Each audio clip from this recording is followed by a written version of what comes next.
Aeneas, what do you remember from your trip 2020 to Syracuse and playing in an empty dome? I remember the turf, and I also do remember the dome echoing. I remember like a lot of the sounds I heard on the field. I heard them twice, so I know the sounds bounce off the dome.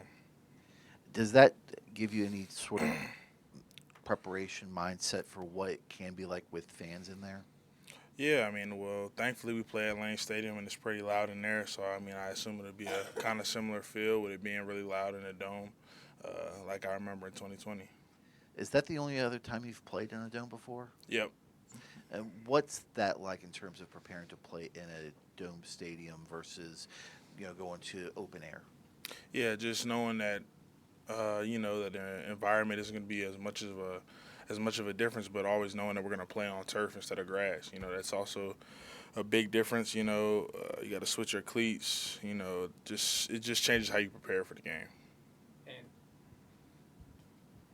You guys didn't give up 100 rushing yards against Georgia Tech. Coach Bry said it was one of the better fit games that you guys had in terms of fitting gaps. How do you come out of that game feeling about the rushing defense? I mean, I feel like we played to our standard. That's the kind of defense I've been talking about that I feel like we can be every day, and, every game, every week. So it's good to see us all put it together for 1 week, but we got to go do it again.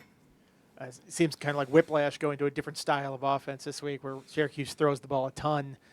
Does that change your mindset at all as a defensive tackle? And how do you have to approach that when you know they're going to throw it probably a bunch in this game? I mean, it definitely does. It just changes how you prepare for the week. Each opponent is going to have their own little wrinkle and their own little style, so it just changes the game plan and how you prepare during the week just to make sure we have it. You brought up the mindset about a team that passes the ball a lot. How essential is the pass rush going to be, especially from the front four, and trying to disrupt that and maybe get them out of rhythm and try to, like I said, disrupt some of those short passing attempts that they try to do to get the ball out quick? Yeah, we just got to make sure we're able to get pressure before. I feel like that's what we've been done best this season. So we just got to continue to do that, continue to rush the passer like we have all year. It should be a good game.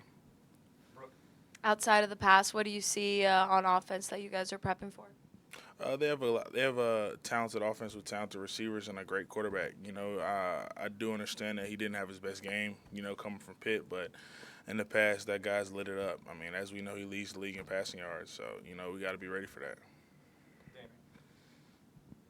Another thing about Syracuse offense, even though they throw the ball a lot, they, I believe, lead the nation in time of possession, and they run a lot of plays. What is going to be key to getting off the field and making sure you guys stay as fresh as possible? Yeah, taking advantage of those third down opportunities. We can't have big, long third down conversions. Like, I'm pretty sure they're also really good at converting on third and long. So we just got to make sure we're getting off the field on third down. You guys have now moved up, I think, to fourth in the nation in red zone defense. In a game like this, where holding them to field goals will be key. What's been a key for you guys in terms of red zone defense over the last few weeks? Just having such a deep rotation, having so many guys who come in and play, just always keeping fresh bodies in the game so that no matter where we are in the drive, we got a chance to stop them. And then just having that same bend don't break mentality throughout the whole drive. You've played a lot next to Will Panay this year. What's he like on the field? What have you seen out of his game this season? I mean, just active. It's the best way to explain it. Just active. He's just all over the field and, running out the stack on screens, chasing down outside runs, just all over the field. I mean, it gives me, myself, a boost looking at Panay. Sometimes when you're out there and, you're kind of down and you might be a little winded and you see Panay flying by, you like, okay, I might gotta put in another gear because I know my brother's hunting. So it's good to just have that energy out there. He was one of the guys that was in the room already when you transferred in. What was that like originally? What's he like personality-wise or anything like that? Yeah, he's a great guy. Him being from France, he takes real pride in that, and we love him for it, and we love that he takes pride in it. So he's just a great guy. Happy to have him. Has he taught you or any of the linemen some French to converse on the field at all? I wouldn't say French, but I for sure will say that I've heard it a bunch, but I don't know how much I've actually picked up. I mean, he's real talented in that aspect. I think he knows like 3 different languages.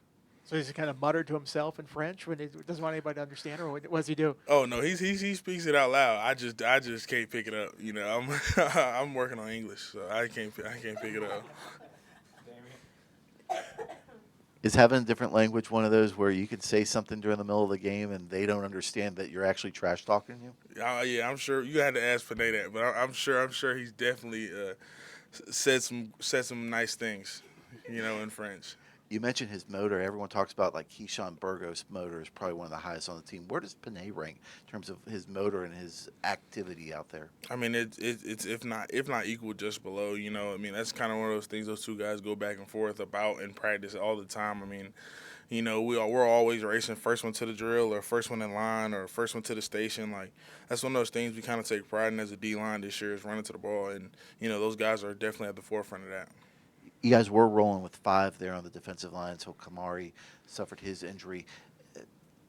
Now going to four, has there been any sort of drop off, or do you feel you guys are now playing at a higher level? I mean, I feel like there's always a chance for that to happen to anybody. I hate that it had to happen to Kamari, but we kind of have that mentality that you just have to be ready. You never know when your number's going to be called, and you just have to go.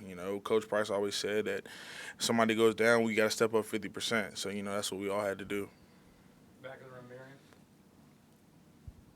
You guys are on a 3-game, win streak. How are y'all keeping level-headed, especially headed into this week against Syracuse? Just remembering what happened at the beginning of the season. It was the same kind of chatter at the beginning of the season. We went out there against Vanderbilt, and it's going to be the same now. So just keeping that mindset, knowing that nobody has any idea what's going to happen on Saturday but us, and, just keeping that same mindset. Anything else for Aeneas? Thanks, Aeneas. Thank you.